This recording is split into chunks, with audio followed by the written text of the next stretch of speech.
ദൈവനാമത്തിന് മഹത്വം ഉണ്ടാകുമാറാകട്ടെ.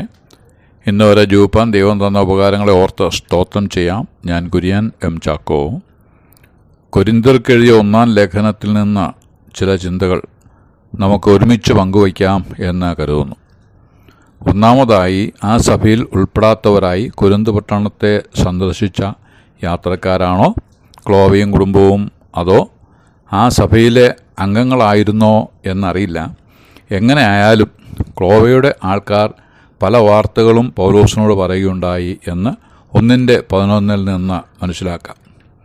തനിക്ക് അറിവ് തന്നവരുടെ പേരുകൾ വെളിപ്പെടുത്തുന്നു എന്നതിലൂടെ പൗലോസ് ക്രിസ്തീയ സ്വഭാവത്തിലെ ഒരു പ്രധാന തത്വം വരച്ച് കാണിക്കുകയാണ്.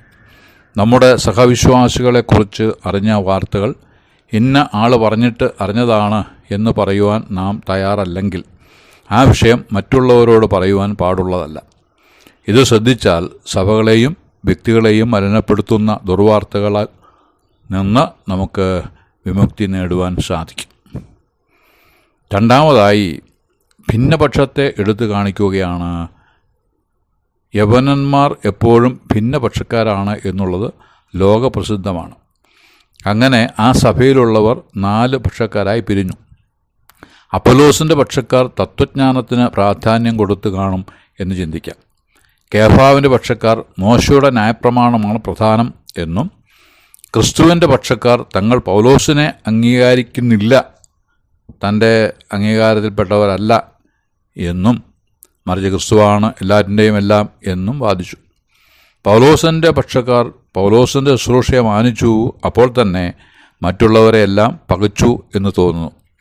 ഇങ്ങനെയുള്ള വിഭാഗീയ ചിന്ത എത്ര അപകടം വരുത്തും എന്നറിയണം. ഈ ചിന്ത സഭയുടെ വളർച്ചയ്ക്കല്ല തളർച്ചയ്ക്ക് കാരണമാവുകയും ചെയ്യും. മൂന്നാമതായി, അരുതായികൾ എടുത്തു കാട്ടുന്നു. കൊരിന്ത് സഭയിൽ ഭിന്നപക്ഷക്കാർക്ക് പുറമെ ക്രമം കെട്ട പ്രവൃത്തികളും ഉണ്ടായിരുന്നു. ഒരുത്തൻ തൻ്റെ അപ്പൻ്റെ ഭാര്യയെ വെച്ചുകൊണ്ടിരിക്കുന്നു പോൽ. ഇങ്ങനെയുള്ള ഗുരുതരമായ പാപം ചെയ്തുകൊണ്ടിരിക്കുന്നവനെ സഭാ കൂട്ടായ്മയിൽ നിന്ന് തന്നെ പുറത്താക്കണമെന്ന് കൊരിന്ത്യർക്ക് എഴുതിയ 1-ാം ലേഖനം 5:1 മുതൽ 8 വരെയുള്ള വാക്യങ്ങളിൽ വായിക്കുന്നു. നാലാമതായി, അവരുടെ ഇടയിലെ വഴക്കുകളും പ്രയാസങ്ങളും ലോകക്കാരുടെ മധ്യേ കൊണ്ടുവരാതെ സഭയിൽ പ്രശ്നങ്ങൾ കൈകാര്യം ചെയ്യുവാൻ പ്രാപ്തി ഉള്ളവർ ഉണ്ടാകുന്നതിനും അവർ ഇടപെട്ട് പ്രയാസങ്ങൾ അറിഞ്ഞു വരുത്തേണ്ടതും ആകുന്നു എന്ന് പൗലോസ് 6:1 മുതൽ 11 വരെയുള്ള വാക്യങ്ങളിൽ വ്യക്തമാക്കുന്നു. അഞ്ചാമതായി, വിവാഹ സംബന്ധമായ കാര്യങ്ങളിൽ ദുർമാർഗം പാടില്ല എന്നും, വിവാഹം ചെയ്യാതിരിക്കുന്നത് നല്ലതെങ്കിലും അശുദ്ധമോഹങ്ങൾക്ക് വശംവദരായി തീരാതിരിക്കാൻ വിവാഹം കഴിക്കണം എന്നും ഉപദേശിക്കുന്നു. വിശ്വാസത്തിലേക്ക് വന്ന ഒരുവൻ അപ്രകാരം പൊതുജനനം പ്രാപിക്കാത്ത തൻ്റെ ഭാര്യയെ ഉപേക്ഷിക്കാൻ പാടില്ല എന്നും, മറിച്ചായാൽ ഭർത്താവിനെ ഉപേക്ഷിപ്പാൻ പാടില്ല എന്നും, എന്നാൽ വേർപെടണം എന്ന ചിന്തയാണ് ഇരുവരെയും ഭരിക്കുന്നതെങ്കിൽ അങ്ങനെ ആകാമെന്നും താൻ പറയുന്നു. കർത്താവിലുള്ള ഏതൊരു വ്യക്തിക്കും വിവാഹം ചെയ്യുന്നതിനുള്ള അവകാശവുമുണ്ട് എന്നും അവിടെ വ്യക്തമാക്കിയിരിക്കുന്നു. ആറാമതായി, വിശ്വാസികൾ കൂട്ടുവിശ്വാസികൾക്ക് ഇടർച്ചയോ തടങ്ങലോ ആയിത്തീരാതിരിപ്പാൻ എപ്പോഴും സൂക്ഷിച്ച് പെരുമാറേണ്ടതാണ് എന്ന് ധന്യനായിരിക്കുന്ന പൗലോസ് പ്രബോധിപ്പിക്കുന്നുണ്ട്. ചില കാര്യങ്ങൾ പ്രത്യേകം സൂക്ഷിക്കേണ്ടതുമാണ് എന്ന് എടുത്തു പറയുന്നു. വിഗ്രഹാർപ്പിതങ്ങളെ വിശ്വാസികൾ ഭക്ഷിച്ചാൽ അറിവിൽ പൂർണ്ണത പ്രാപിക്കാത്ത സഹോദരന് അത് ഇടർച്ചയാകാൻ സാധ്യതയുണ്ട്. അതുകൊണ്ട് ആ കാര്യത്തിൽ വളരെ കരുതൽ ഉള്ളവരായിരിക്കണമെന്ന് പറഞ്ഞിരിക്കുന്നു. ഏഴാമതായി, സഭായോഗങ്ങളിൽ ഉണ്ടായിരിക്കേണ്ട ശ്രദ്ധയെക്കുറിച്ച് പറയുന്നു. സ്ത്രീകൾ ദൈവസന്നിധിയിൽ വരുമ്പോൾ മൂടുപടം ഇടുന്നതിൻ്റെ ആവശ്യകത 11:2 മുതൽ 16 വരെയുള്ള വാക്യങ്ങളിൽ വിവരിക്കുന്നുണ്ട്. തുടർന്ന് സ്നേഹവിരുന്ന്, കർത്താവിൻ്റെ അത്താഴം എന്നിവയെക്കുറിച്ചുള്ള സവിസ്തരമായ പ്രസ്താവനകളും ഉണ്ട്. ചിലർ ഇത് അരുതാത്ത നിലയിൽ ആചരിച്ച് അപകടം വിളിച്ചു വരുത്തിയതായും 11:17 മുതൽ 34 വരെ വിവരിച്ചിട്ടുമുണ്ട്. 12-ാം അധ്യായത്തിലേക്ക് വരുമ്പോൾ ദൈവത്തിൽ ആശ്രയിക്കുന്നവർക്ക് പരിശുദ്ധാത്മാവ് മൂലം ലഭിക്കുന്ന കൃപാവരങ്ങളെക്കുറിച്ച് പ്രതിപാദിക്കുന്നു. ഈ വരങ്ങൾ മനുഷ്യൻ്റെ വികാരങ്ങളെ പ്രകടിപ്പിക്കാനല്ല, പ്രത്യുത സുവിശേഷത്തിൻ്റെ അഭിവൃദ്ധിക്കായിട്ട് ദൈവം നൽകുന്ന ദാനമാണ് എന്ന് പറഞ്ഞിരിക്കുന്നു.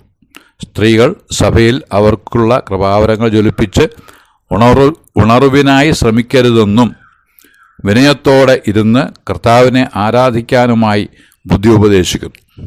13-ാം അധ്യായത്തിലെ സ്നേഹത്തെക്കുറിച്ചുള്ള എഴുത്ത് ശ്രേഷ്ഠം തന്നെ.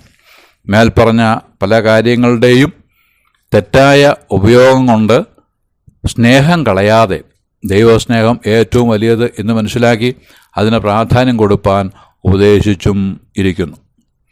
8-ാമതായി ശരീരത്തിൻ്റെ പുനരുത്ഥാനം എന്ന വിഷയം 15-ാം അധ്യായത്തിൽ വിവരിച്ചിട്ടുണ്ട്. ക്രിസ്തീയ വിശ്വാസിക്ക് മാത്രമുള്ള പ്രത്യാശയാണത്. ബൈബിൾ വ്യക്തമായി പറയുന്നത് ശരീരത്തിന് വീണ്ടെടുപ്പുണ്ട് എന്ന് തന്നെയാണ്. അതിന് തെളിവിനായി യേശുവിൻ്റെ ഉയർത്തെഴുന്നേൽപ്പിനെ ചൂണ്ടിക്കാണിച്ചിരിക്കുന്നു. യേശു ഉയർത്തെഴുന്നേറ്റത് സത്യമായിരിക്കുന്നത് പോലെ നമ്മുടെ ഉയർപ്പും സത്യമാണ്. 9-ാമതായി യഹൂദയിൽ ദാരിദ്ര്യം അനുഭവിക്കുന്നവർക്കുള്ള ധർമ്മശേഖരത്തിൻ്റെ ആവശ്യകതയെ ഓർപ്പിക്കുകയും അതിനുള്ള മാർഗനിർദ്ദേശങ്ങൾ നൽകുകയും ചെയ്തു. മുമ്പോട്ട് അനുഷ്ഠിക്കേണ്ടതായ പല സതുപദേശങ്ങളെയും ബുദ്ധിയുപദേശങ്ങളെയും നൽകിയിട്ട് ലേഖനം അവസാനിപ്പിക്കുകയാണ്. മനോഹരങ്ങളായ പ്രായോഗിക നിർദ്ദേശങ്ങളാണ് ഈ ലേഖനത്തിൽ മുഴുനീളം ഉള്ളത്.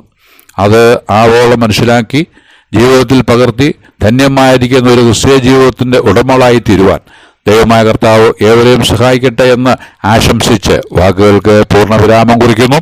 ദൈവനാമം മഹത്വപ്പെടുമാറാകട്ടെ.